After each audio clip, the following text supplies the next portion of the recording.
আসসালামু আলাইকুম। Ground cement সকালের খবরে আমন্ত্রণ জানাচ্ছি আমি আতকিয়া আদিবা চৌধুরী। আনসার ও গ্রাম প্রতিরক্ষা বাহিনীর ৪৬তম জাতীয় সমাবেশে যোগ দিয়েছেন প্রধানমন্ত্রী তারেক রহমান।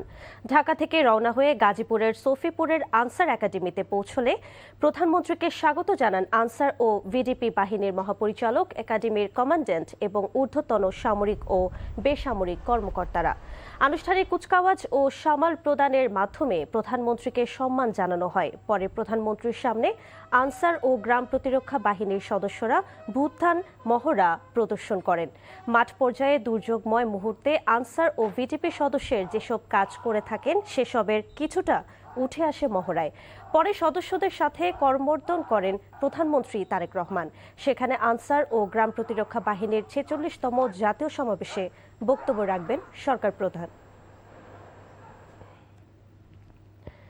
পাওনা বকেয়া বেতন ভাতার দাবিতে সাভারে ঢাকা রপ্তানি প্রক্রিয়াকরণ অঞ্চলের সামনে ঢাকা টাঙ্গাইল মহাসড়ক অবরোধ করেছে বন্ধ 4টি কারখানার শ্রমিকরা। অবরোধের মুখে আটকা পড়ে অফিসগামী মানুষসহ দূরপাল্লার যাত্রীরা। মহাসড়কে সৃষ্টি হয় তীব্র যানজটের। পরে পুলিশ গিয়ে সড়ক থেকে শ্রমিকদের বুঝিয়ে উঠিয়ে দিলে পরিস্থিতি স্বাভাবিক হয়। এর আগে অভিন্ন দাবিতে সোমবার ডিএপিজেড-এর সামনে বিক্ষোভ ও মানববন্ধন কর্মসূচি পালন করেন তারা। ঈদের আগে বকেয়া পরিশোধ করা না হলে কঠোর আন্দোলনের ঘোষণা দেন শ্রমিকরা। তারা অভিযোগ করেন ডিপিজেড-এর হংকং এর বিনিয়োগকারী 4টি প্রতিষ্ঠান অনিবার্য কারণ দেখিয়ে বন্ধ ঘোষণা করায় বেকার হয়ে পড়েছেন ২,৮০০ শ্রমিক।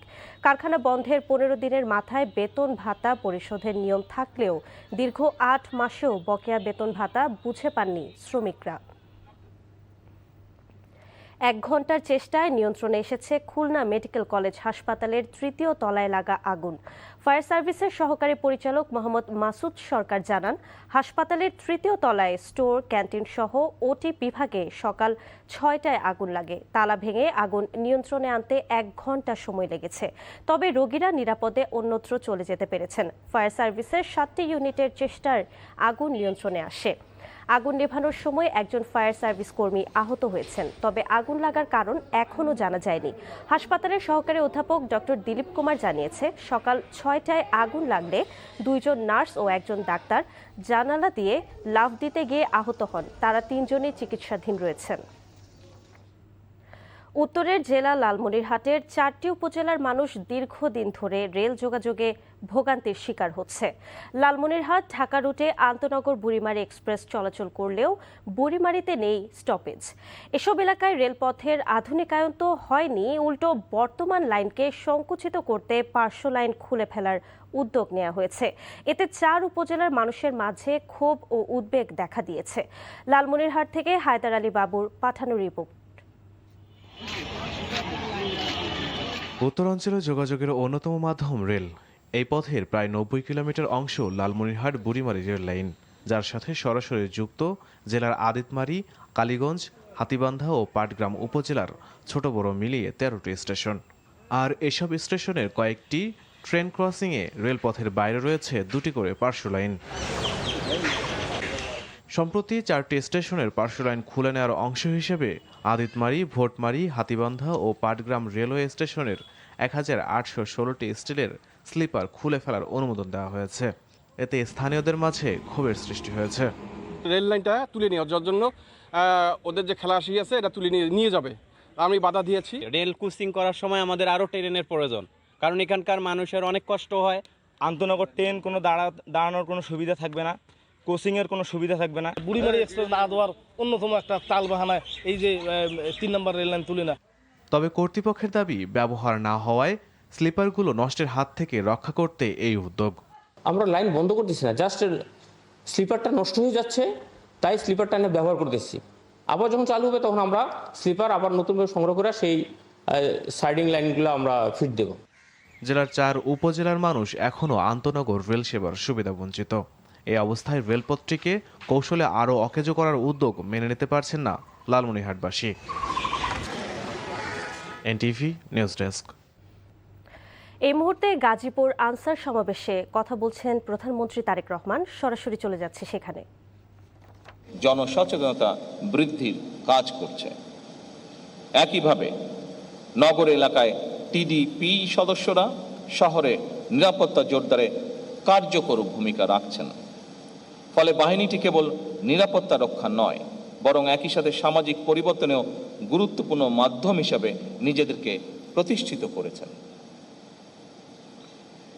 আনসার ভিটিপি নিয়মিত কার্যক্রমের পাশাপাশি প্রযুক্তিগত দক্ষতা বৃদ্ধি এবং কর্মসংস্থান সৃষ্টির ক্ষেত্রেও ভূমিকা পালন যা ইতিবাচক।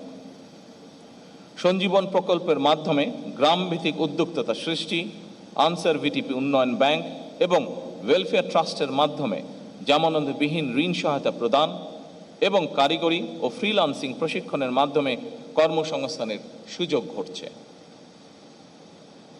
অ্যাভ জবস অর্থাৎ আনসার ও ভিডিপি জব পোর্টাল সফটওয়্যার এবং এই অ্যাপ্লিকেশনের মাধ্যমে ব্যবহার করে দেশীয় বৈদেশিক কর্মসংস্থানের সুযোগ সৃষ্টিরও উদ্যোগ সময় উপযোগী। একই সঙ্গে প্রবাসী কল্যাণ মন্ত্রণালয় স্বকীয় কর্তৃক প্রক্রিয়াধীন রিক্রুটিং এজেন্সি লাইসেন্স নিয়ে আনসার ওয়েলফেয়ার ট্রাস্টের মাধ্যমে বিদেশে কর্মসংস্থানের উদ্যোগ সদস্যের জন্য সম্ভাবনার দ্বার উন্মোচন করবে বলে আমার বিশ্বাস। বাংলাদেশ আনসার ও গ্রাম প্রতিরক্ষা বাহিনী মানব সম্পদ উন্নয়নকে অগ্রাধিকার দিয়ে জাপানি ভাষা প্রশিক্ষণ, freelancing, digital marketing, 6G welding সহ বহুমাত্রিক ও চাহিদা ভিত্তিক আধুনিক প্রশিক্ষণ কার্যক্রম বাস্তবায়ন করছে, যা নিঃসন্দেহে সময় উপযোগী। এসব উদ্যোগ সরকারের আভ্যন্তরীণ ও বৈদেশিক কর্মসংস্থান সম্প্রসারণ এবং দক্ষ মানব সম্পদ গড়ে তোলার কৌশলগত লক্ষ্যের সঙ্গে সামঞ্জস্যপূর্ণ। একই সঙ্গে এ ধরনের দক্ষতা উন্নয়নমূলক কার্যক্রম সদস্যদের দেশীয় এবং আন্তর্জাতিক শ্রমবাজারে প্রতিযোগিতার জন্য প্রস্তুত করছে এবং বাহিনীকে ক্রমান্বয়ে একটি কার্যকর হিউম্যান ক্যাপিটাল ডেভেলপমেন্ট প্ল্যাটফর্মে রূপান্তরিত করছে। আমি মনে করি এই ধরনের উদ্যোগ ও কর্মতৎপরতা দেশে এবং বিদেশে আনসার ও ভিডিপির প্রাতিষ্ঠানিক সক্ষমতাকে আরও বৃদ্ধি করবে। দুর্যোগ ব্যবস্থাপনায় আনসার ভিডিপি বর্তমানে একটি নির্ভরযোগ্য ফার্স্ট রেসপন্ডার স্বেচ্ছাসেবক বাহিনী হিসেবে জনগণের আস্থা অর্জন করেছে।